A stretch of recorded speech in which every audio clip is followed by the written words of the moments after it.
ఓం నమో శ్రీ లక్ష్మీ వెంకటేశ్వరాయ. శ్రీ మహాగణాధిపతయే నమః.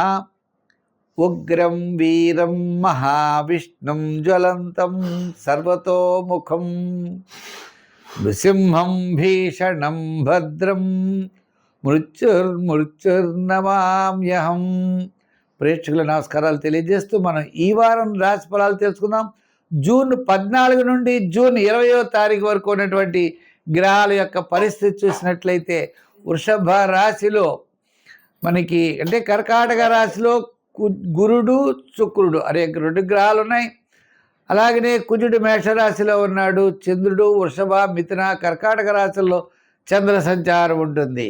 మరి మీన రాశిలో శని, కుంభరాశిలో రాహు, ఈ విధమైనటువంటి గ్రహ సంచారం వల్ల మనకి ఫలితాలు ఎలా ఉంటాయో, ఏ ఏ రాశుల వారికి ఎలా ఉంటాయో తెలుసుకుందాం.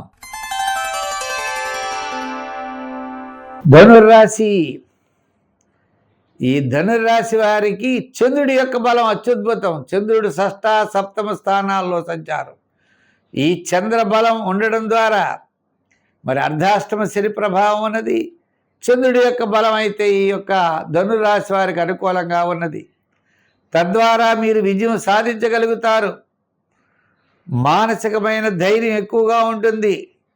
వార ప్రారంభంలో కార్యజయం, ధనలాభం, వారం మధ్యలో శుభపుణ్య కార్యక్రమాల్లో పాల్గొనడం, వారాంతం చిన్న చికాకులుగా ఉండేటువంటి పరిస్థితులు ఉన్నాయి.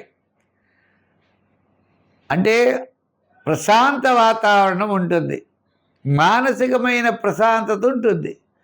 స్వల్పమైన ఆటంకాలు, స్వల్పమైన చికాకులు అంటే అష్టమ శని ప్రభావం ద్వారా వ్యయం జరగడం, శ్రమ జరగడం, చిన్న చిన్న ఆటంకాలు ఉన్నప్పటికీ చంద్రబలం ద్వారా మనోవికాసంతో తప్పకుండా ఈ పని నేను చేయగలననే ధైర్యంతో ముందుకి వెళ్ళగలుగుతారు. పెట్టుబడి విషయంలో,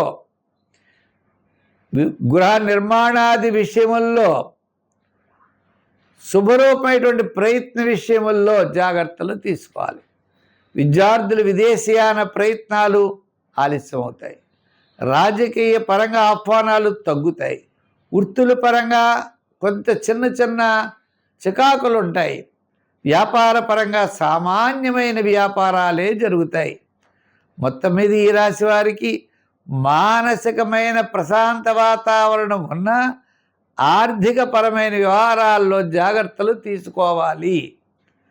సంఖ్యల్లో మీరు 4 వాడండి. రంగుల్లో ఎరుపు వాడండి.